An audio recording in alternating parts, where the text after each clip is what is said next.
Welcome to Railfans. I'm Shane Sege. Join us as we discover the Ottawa O-Train, Toronto Subway, and Montreal Metro systems together.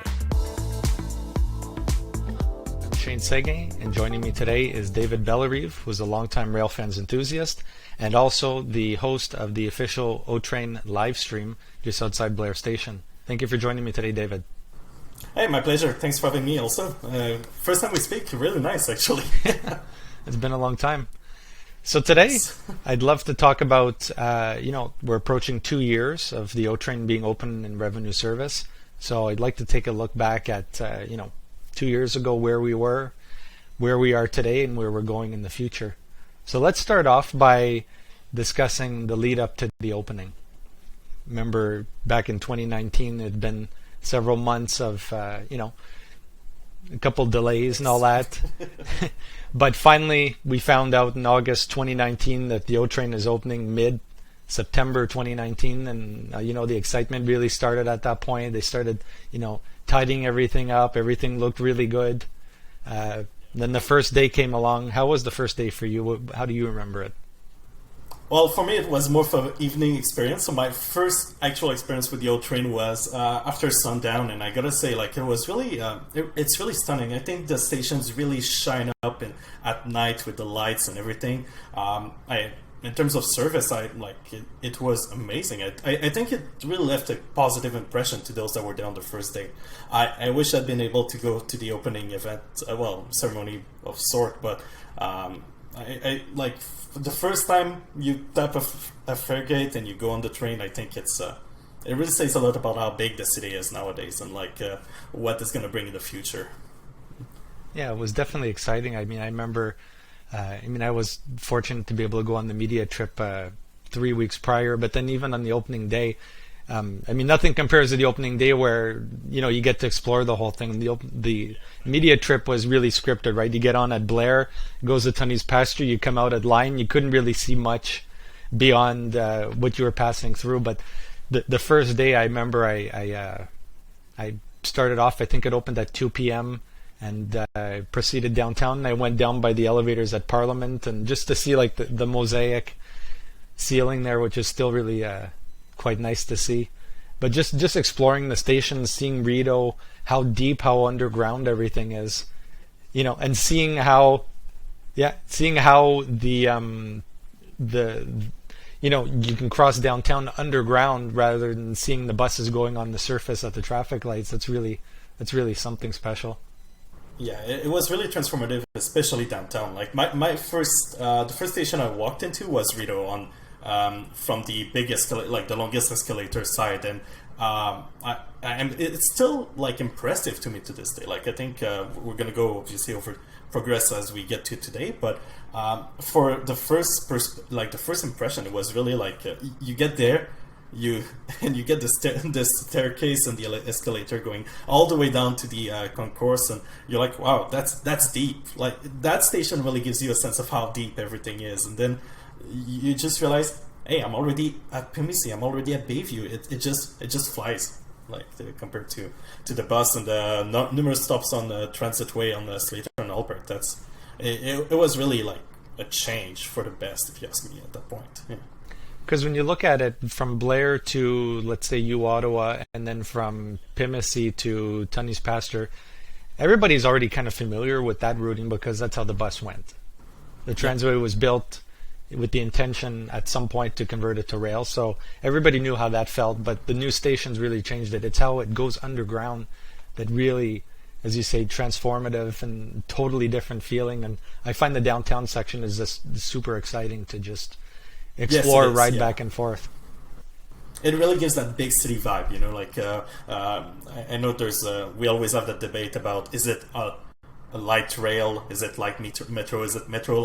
I think that's the part that if you just showed someone those three stations and the underground part, they would probably go towards metro more than the other options. But I think it's what makes the network really a strong point. That's what makes the line itself work compared to maybe a non-street option or something else that could have been done for that part. So So, we had the opening. The first day was magical. The days that followed were special. And then I think we had, for the most part, like a good 2-3 weeks where it wasn't, things went pretty well. As soon as the parallel bus service, again, Yes. for those that don't remember the details or are not current, they kept maintaining the existing bus service at the same time as the train, and then I think it was October 12th or something like that. Yeah. I'm not exactly sure, but I think it was like a month or 3 weeks or something like that. Then they cut the buses. There was no 95 anymore, the classic east-west Yeah. bus. Everybody had to take the train. The problem started at that point. And it's really unfortunate. Yeah, like even just my own experience with it at that point was, I would say a bit less stellar because my main station was Ottawa at the time. I was still studying on campus, obviously before pandemic and everything, and all those stories about the door is jammed or that's when really those issues started creeping out, and like I never expected to see the platforms that full that quickly. Like I was like, oh wow, people are utilizing the train, but it was more, no, the train's not running. That's I think it was really rough the first few weeks. Obviously, people trying to get used to the new reality for them that.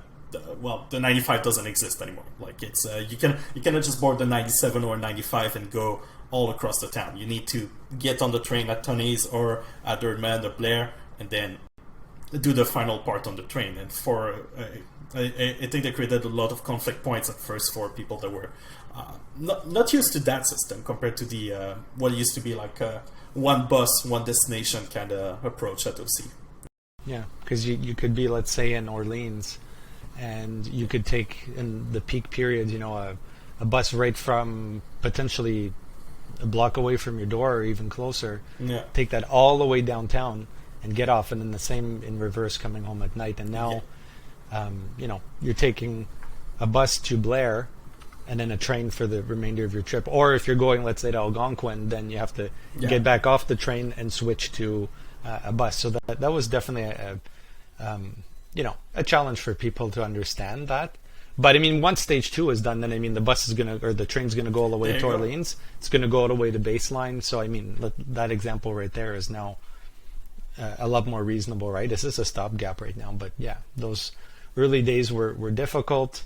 There was even a Twitter account that popped up that was telling people, oh, there's a stuck train here, there's a stuck train there. Those were definitely occasional transport. Yeah, instead of Like OC that. transpo, occasional transport. It's kind of interesting, but it was a tough time. I mean, I had been following it for a long time. I know you'd been following it for a long time, and it was disappointing to see how the public really turned on OC Transpo and the disappointment that there was. I mean, I think everybody had hoped for things going better, but it's a new system, and it was bound to have some glitches here and there. Just too much happened all at once that it was a little rough. It was a really big transition for a really big system when you think about it. Like we went from one of the buzziest bus rapid transit in North America to basically at day one being the busiest LRT system in North America. It's not an easy transition from the get-go. We had brand new rolling stock. We had brand new systems. So it really means it was a big change for everyone, not just for the users. And from an operational standpoint, I guess, obviously we were going to have some growing pains, but I guess it might have oversold the idea that the transition would be smooth for everyone. It was... I recall, like, obviously, like, everybody was saying, oh, yeah, 2.1 billion on time, what was it? On budget, on time, working, but we might not have got that exactly at least for everyone perspective, but it was, I mean, if you look at Sydney with their brand new trains they got from the Metropolis, same thing that they're getting in Montreal. They had a bunch of issues when they rolled out I think they had a bunch of issues even on their launch day. So it's expected, but obviously it's hard to explain to someone that has been doing the same commute for maybe the last 10, 15 years that it's going to change. It might be difficult for a bit of time, but it's going to improve. And I think that led to quite some frustration because it's different. It's new. I mean, like, there's really fundamental changes, right? I mean, you go from a bus operating on a road, and if this bus is disabled, the other bus can just go around, right? If there's a train, you have two tracks. I mean, you're limited. I mean, the train doesn't have, it's not maglev technology, right? It can't just hover over the train and come back down. It's not a flying DeLorean time machine, right? No. So, you know, you're limited to where the track switches are, where the crossovers are. So, you know, that's a big fundamental difference. That's a situation that is, you know, common in every other city that operates this kind of system. It's not, I mean, the issues that we've had here are not unique to the city. That's the important point, right? They're experienced all around the world. They happen in Montreal, Toronto, Calgary, Edmonton. Waterloo has issues with their LRT. You know, Vancouver SkyTrain's had issues. You look all across the world, New York subway system, all the time there's issues. These places run great systems, but they're not immune to anything, and they're not infallible. Yeah.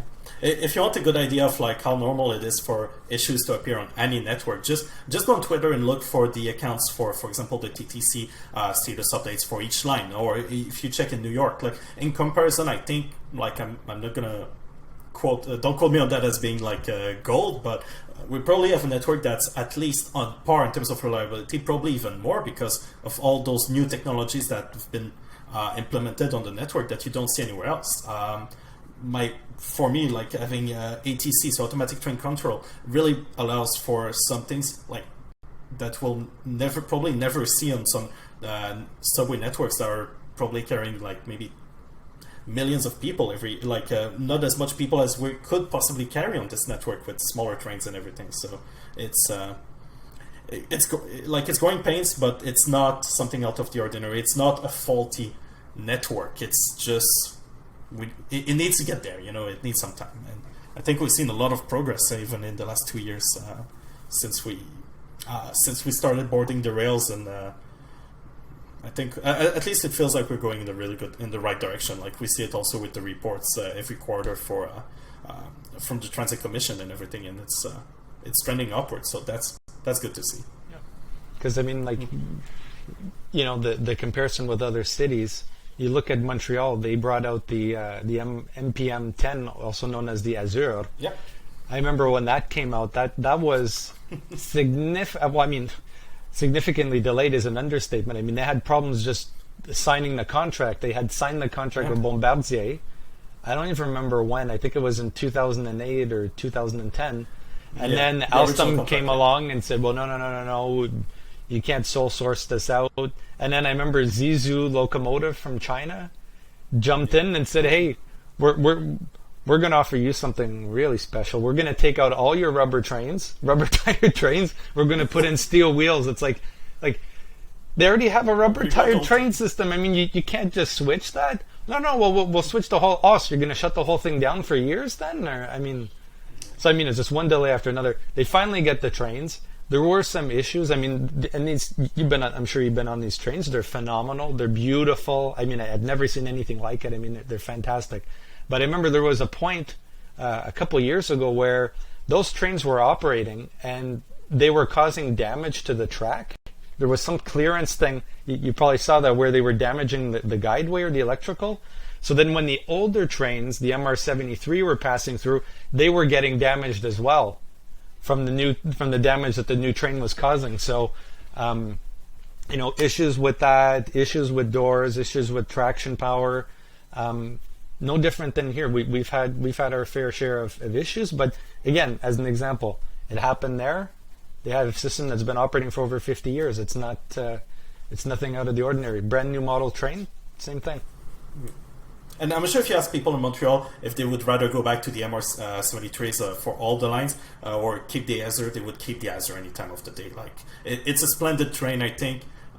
For me, that's really the baseline for what a metro train should be. Like obviously, you have some advantage because of the high floor layout and the fact that per se, like it's the same gauge but that we use here in Ottawa, but it's bigger trains, higher platforms, gives more space inside, and it's really a modern train in all aspects. Like if you haven't had a chance to ride one, it's definitely worth the trip to Montreal just to board it and feel like board the MR73, board the Nazuri. You'll see it's that's what progress feels like. And I think in Ottawa we jump right there from the start to modern rail stock, and it has some growing pains, but it's long term. It's probably the best choice we could make for the city.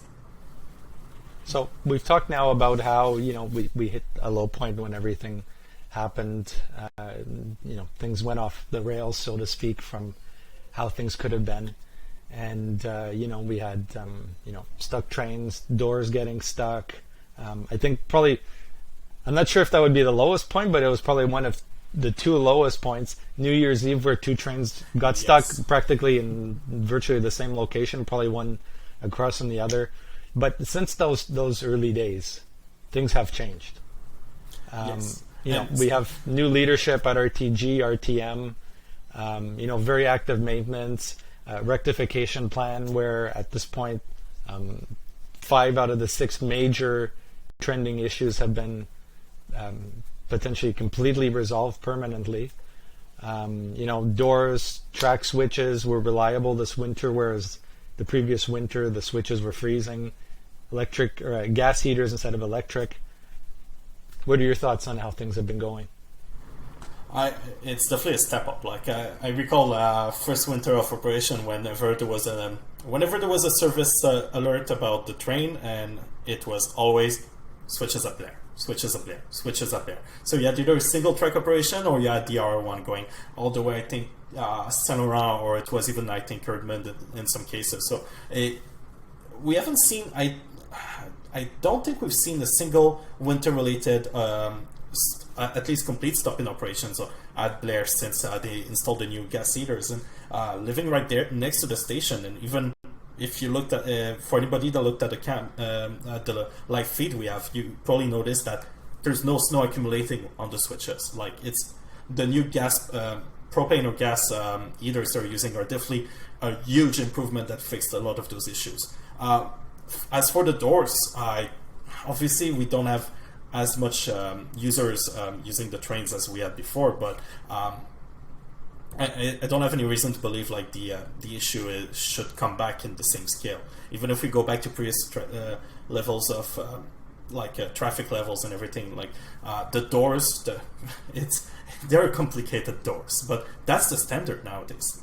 It's safety features that need to be on every train. You cannot make modern rolling stock and have doors that are just gonna block someone in there. It's more dangerous than having a door that has fault goes in a fault mode if something's stuck or it's not able to latch properly. So I think the bugs have been mostly ironed out. Same thing actually with the control system. When's the last time we've heard about the control system failure? They used like the TCRS. The train CBTC? No, the onboard computers on the trains. The VOBS or VOBC? Yeah, VOBC. Yeah, Vehicle onboard computer. There you go. Yeah. My God, I was mixing my abbreviations there. But yeah, those ones are like, it used to be one of those things that, it's faulty. Like, we need to restart it. 20-minute delay on the line. But we haven't seen, even if there's no one on the trains still run. Like, they still do the mileage they need to do. And those issues would pop up no matter the load of passengers on the train. So I think it really shows how upwards we are trending. The trains, the door open at each station regardless. They do it for I don't know how many times a day, but if each train set does it and we don't see those issues pop out, regardless of how many people are on the trains, it's trending in the right direction at the very least. Like I think the real test will be when more people will be actually taking the train once things go back to normal in some ways. But we are definitely seeing like there's no reason to believe there hasn't been any progress on any of that. Mm-hmm. No, I agree. I think RTM. The city had to put a lot of pressure on RTM for things to change, but I genuinely believe that the changes they made are the ones that should have been made from the start. I think the gas heaters should have been part of the original design. They should have been electric heaters in the first place. But it's teething issues. It's decisions that were made at the time that made sense that might not have considered the whole problem. And in practice and on paper, things are always different, especially when you're looking at a city with such extremes in temperature and climate. It's a bit more difficult to plan for that. I mean, when we have a city here where it can be, with the humidex plus 40, and it can go down to what seems like minus 40, it's like a 70, 80 degree temperature swing throughout the year. I mean, to have a train or anything really that works flawlessly from one extreme to the other. I mean, you can look at people's cars. I mean, people have, I saw ironically a Porsche out at the shopping plaza the other day, and he was getting towed because he couldn't start his car. I mean, like it happens to everybody, right? I mean, it's just the luck of the draw, and you plan for the best. You make sure that everything is in place to prevent these things, but things will still happen. But it's definitely trending in the right direction. The switches, the doors. I think that the doors now, rectification was to update the software on the train so that the doors, the sensitivity when they come into contact with something is, I'm not exactly sure that the specifics on it, but I mean that's been improved. The mechanisms, I think, have been improved. The ability for the operator, for the technicians to reset or lock out a door has been improved. I remember back in the day was, you had a jammed door or a stuck door, and it could be like 30 minutes, an hour to fix it. I think they can do it in just a couple minutes now. So I mean that's technicians have the operators have had training on those operations. I think at the time the process needed to involve the control center and to dispatch someone on site to just isolate a door at that point. So like there's definitely been more progress on that, and also like I've been on some trains sometimes that have had one door disabled, but it's not the norm. It's really an exception. It's like in the many times over since the line opened, I guess I've seen a train with a blocked door maybe 2-3 times at tops, and like I used to be on the train 5 days a week for on a good part of the line. So it's definitely not as much of an issue, and like even the procedure has evolved to account for those things can happen, but at least they're remediable. Like it can be fixed on the spot. It's not something that they have to wait on someone to fix them. And I think part of the door situation too, at least initially, I think that the timing for how long the doors were open before they closed was the same for every station. Or at least from our observation, it kind of felt like that. So let's say you're at Searville Station. Well, how many people get on at Searville? No offense to the people around Searville, but it's not a busy station. Let's just leave it at that, right? As compared to, let's say, Parliament Station or Rideau, which are probably two of the busiest, where a lot of people are getting on, a lot of people are getting off. If the doors are only open for 12 seconds and you have about 400 people getting off the train, 400 people aren't going to get off a train entirely in 12 or 15 seconds. So now we've seen that the delay can be longer. It could be 20, 30 seconds. It looks like the operator sometimes even can delay it a little further if there's still people coming through there. So I mean, you can understand at that point that maybe it was the timing that was off there, that to nobody's fault, people were still passing through the door because you would legitimately expect there was more time, and it would close, and then the door would get jammed, and then all those things happened. But haven't seen that even before the pandemic started. That was already addressed. The software updates, I think the door situation should be better. And yet people still when you see an issue these days, which is pretty rare for it to be really anything of real consequence. I mean, there are some delays here and there, but nothing to the extent of, like an outage for 20, 30 minutes or an hour and all that. The commentary that you see online still is tough because people still don't have confidence in it because of what happened before. But again, a lot of people aren't riding it right now, so they don't have first-hand experience potentially of what's happening.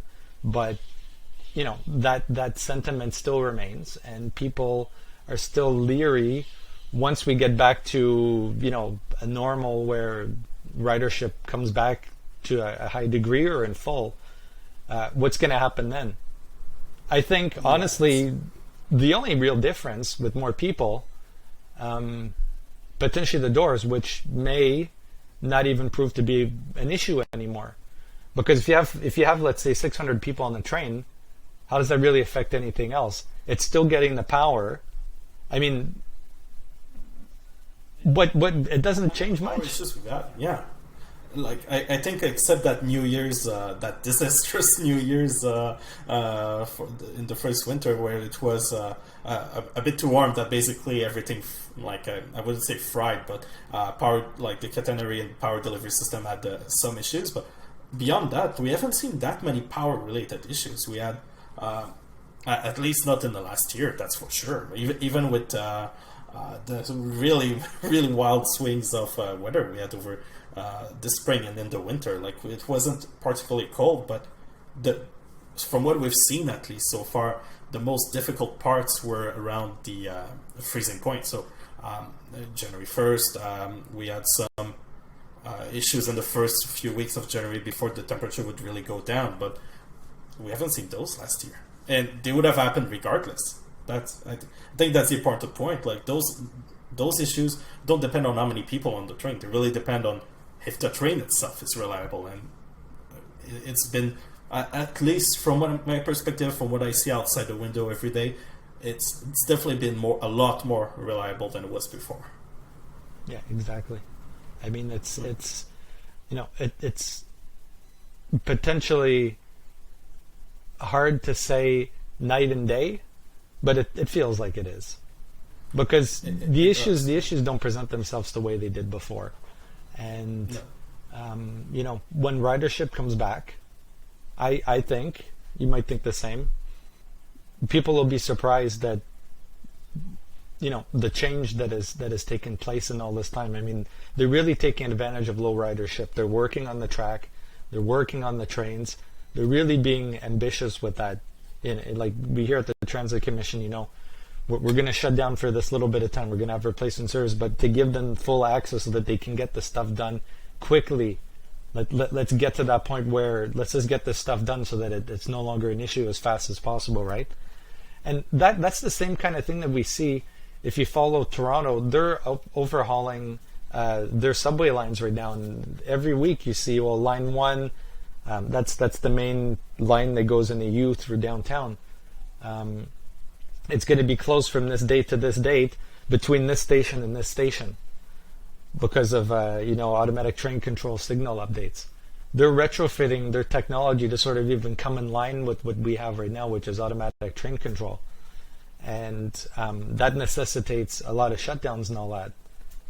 I mean, we're fortunate that we already have state-of-the-art, modern, computer-controlled train systems in place right from the start. So we're not looking at that, but we're just trying to finish off the stuff that needs to be done. So I think that's a good step in the right direction. I think that people are going to be surprised if they have an open mind that things are going to be better. And it's definitely been running a lot better these past couple months, and even this past year from what it was before. I mean, now it's rare. I remember before you'd see like a tweet or an email burst go out and say, like R1 is being implemented or activated. I can't remember the last time I saw that happen.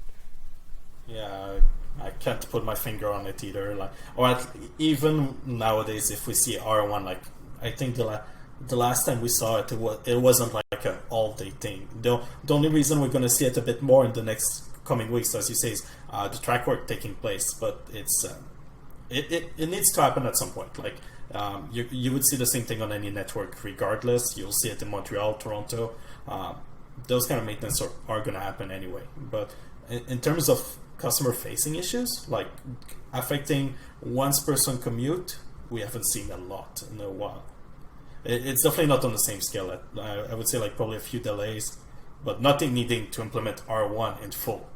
That replaces the old line like we've seen in the past. That if you're actually trying to go downtown, you had to take, let's say if you were leaving from Orleans, you had to take it the bus from Orleans to Blair, then switch on the R1 from Blair to Parliament or Rideau or then take the train from there to Tunney's and then get back on a. There you go. Yeah. It was like the perfect daisy chain event there. Oh boy. But yeah, it's definitely come a long ways from that. And the point that I want to make really is, even when there is a service interruption now, they'll have the shuttle train operating, exactly. Right? So let's say that there's an issue between, like, let's say, just for simplicity here, Searville. They'll still run the train full service from Tunney's Pasture to Saint Laurent, and then they'll run a shuttle single train, single track, back and forth from Blair to Saint Laurent. So I mean, back in the day, they weren't even potentially in a position to be able to do that. Now they're in a position to do that. They're not shutting down the whole service. They're not putting buses back on the streets. So I think that that's really a total change from where things are. And again, this kind of occurrence is pretty rare these days. And even when it does happen, it's incredibly short-lived. Yeah. I mean, we had, I think a few weeks back, there was some on-the-spot track inspection that needed to happen. They exactly run exactly what you described there. A shuttle between Saint Laurent and Blair. And I think in terms of frequency obviously it doesn't have the same capacity because you don't have as many trains, but in terms of frequency on the line, they were pretty much close to what you would normally see in normal times, even though you had one of the two tracks not usable in that case. And in my opinion, that's really a sign of growth in terms of how they manage operations. You would expect that from more experienced transit networks, but to be able to see it in Ottawa and actually be functioning properly and something that would be at least for a temporary period of time livable as an option, it's really impressive considering how new everything is. Like there's a wear-in period, there's a curve for people to be ready for those kind of things, and I think operationally they've been really top notch, I would say, for that perspective. Mm-hmm. I mean, I was talking to Troy Charter, Director of Transit Operations, just over a week ago, and I made a comparison in that video about how Montreal had, sometimes full line outages for whatever reason happening. And incidentally, I had considered putting in the video while we were filming that and we were talking about that. Within 10 minutes of that, I looked afterwards. They had tweeted that the green line was out between Honoré-Beaugrand and Angrignon, the whole line, because of a trespasser on the track. Like I don't understand how, that's 20, I think almost 25, 26 stations, about 25 to 30 kilometers of track. There's someone on the track in one spot, apparently, and the whole line is out. I mean, I don't understand why they're not doing like some shuttle thing or some kind of service like we're doing here. So I mean, in comparison, I think we're doing pretty good to still be maintaining it. I mean, they could very well just say, well, you know what, there's something wrong.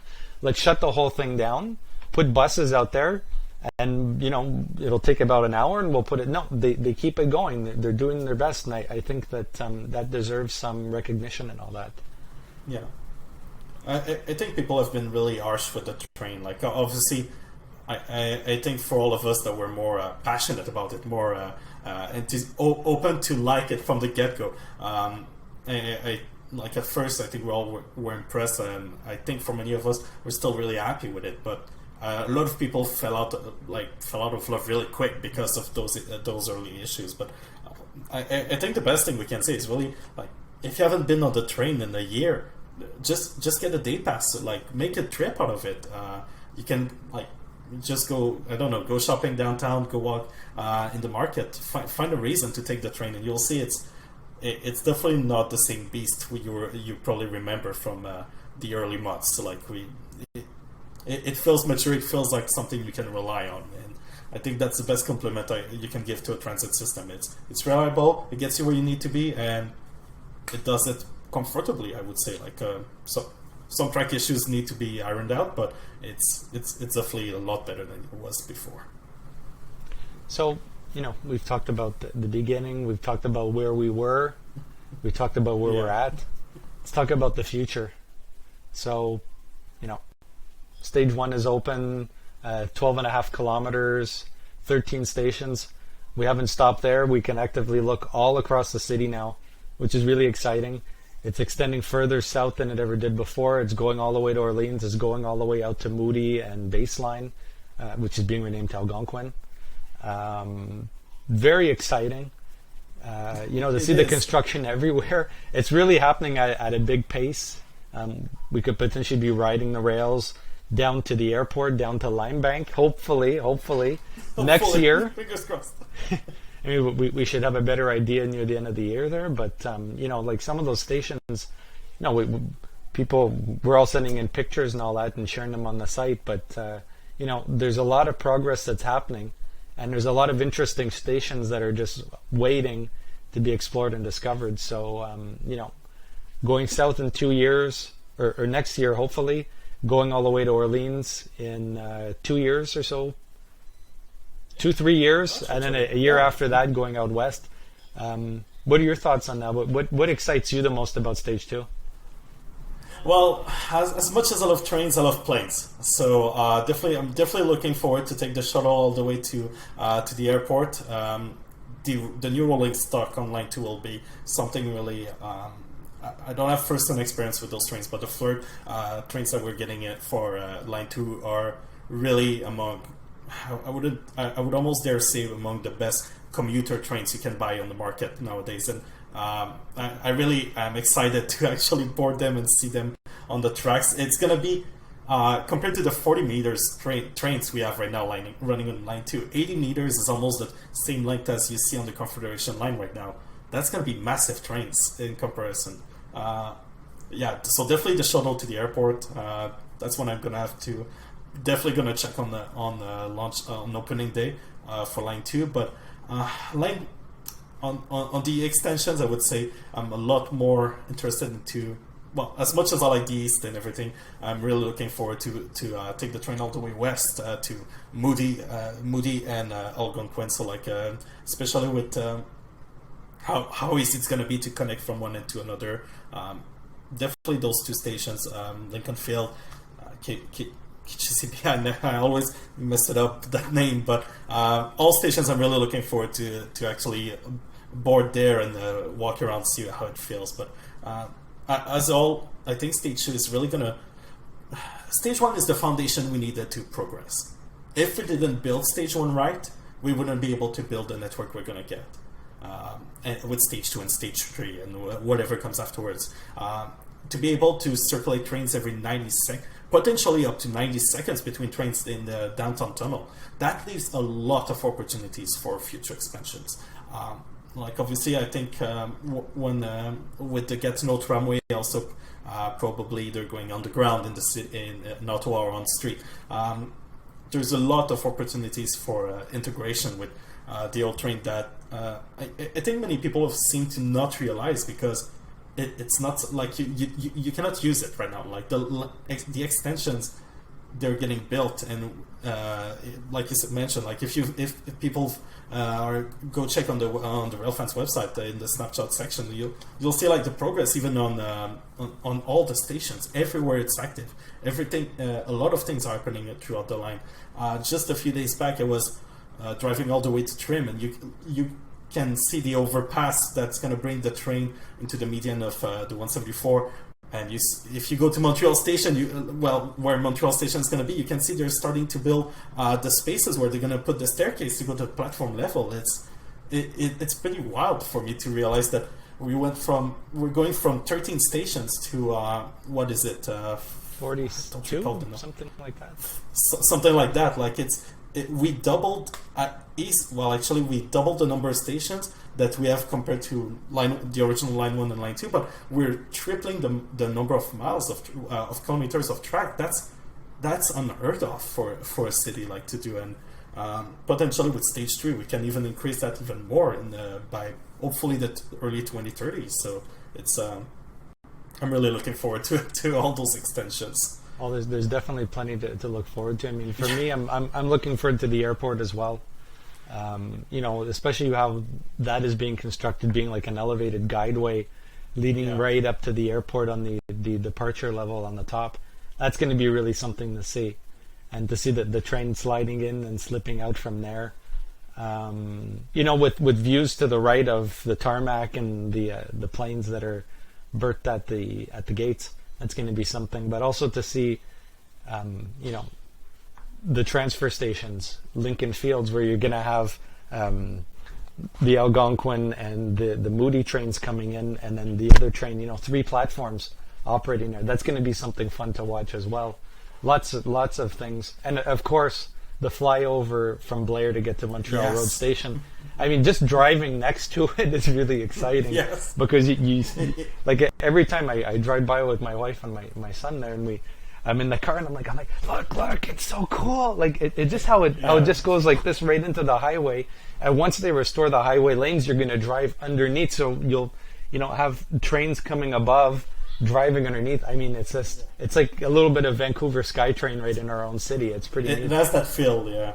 Even like the flyover we're going to get near, right next to Lincoln Field to separate the 2 branches. That I haven't had the chance to go walk around there, but from the pictures I've seen, it's going to be quite something to see the trains. You'll have like 4 tracks of trains at that point. Actually, you'll have the 2 going to Algonquin, the 2 going towards Moody, and you're going to see trains pass there every 4 to 10 minutes on most occasions. So that it's going to really bring that big city vibe. And I think I can say that Sophie's probably tired already of hearing me talk about it. But she has to go all the way to 2025 with the with me geeking out about what's going on. Like and any reason to go see the progress is a good one, I think.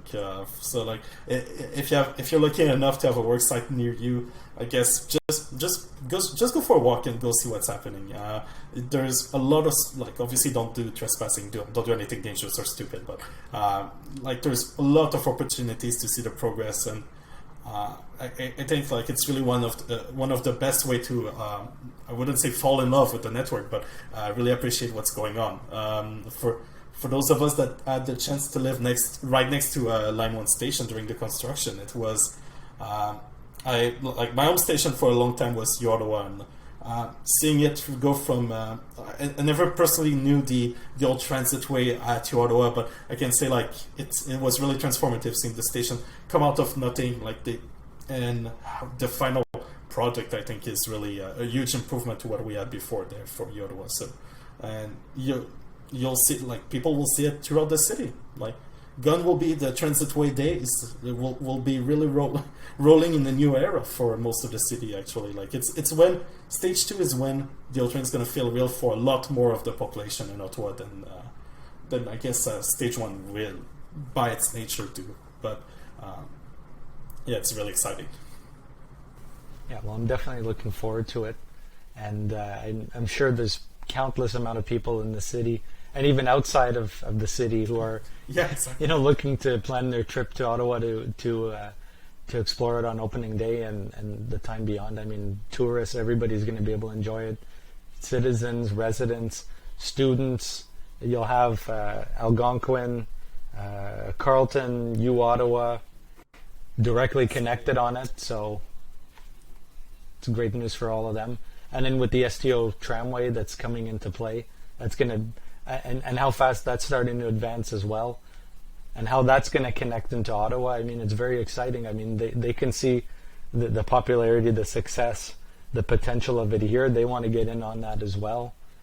So it's definitely an exciting time in the region right now to see how rail is really taking over and transforming, and all the opportunities that that's going to bring. It's crazy to think that it all started with a project that was just putting concrete slabs along the what we call Trillium now, which was those what was originally called the O-Train pilot project. We went from this to building what I would call personally a light metro system with the we have the intervals we're doing right now, 4 to 5 minutes between trains during peak hours. That's a lot of cities don't even manage to do that with their systems right now, and we still have growth, room to grow maybe to I think something like 36,000 passenger per hour per direction. That's crazy to think about compared to the transitway that was already saturated. So it will be really transformative. Stage 2, stage 3 I think are the big steps that are going to make people realize that the O-Train really is the best decision for Ottawa. And I think you can see it in other cities that have built their networks in, I wouldn't say exactly the same way, but built rail networks that are dedicated and have fast-moving trains with high frequency. It's really something that makes a difference in the life of people. It's good for the environment. It's good for the economy. It allows more mobility for people. It's a net positive for everyone. Like the cost might seem a bit high, but it's an investment, and it's a really good investment by all measures. I definitely agree. And I think the O-Train is here to stay, and I hope so. and it's only going to get better with time. With stage 2, it's really going to become even more real and more beneficial to everybody once stage 2 comes on, and then the future stage 3 where it reaches out even more west and south. It's definitely an exciting time to be in Ottawa. So thank you, David Bellerive, for joining me today. Thanks for this great discussion on the O-Train, where we've been, where we're going, and all the excitement that's coming in the following years. Thank you again for your time. Hey, thanks, Shane, for having me.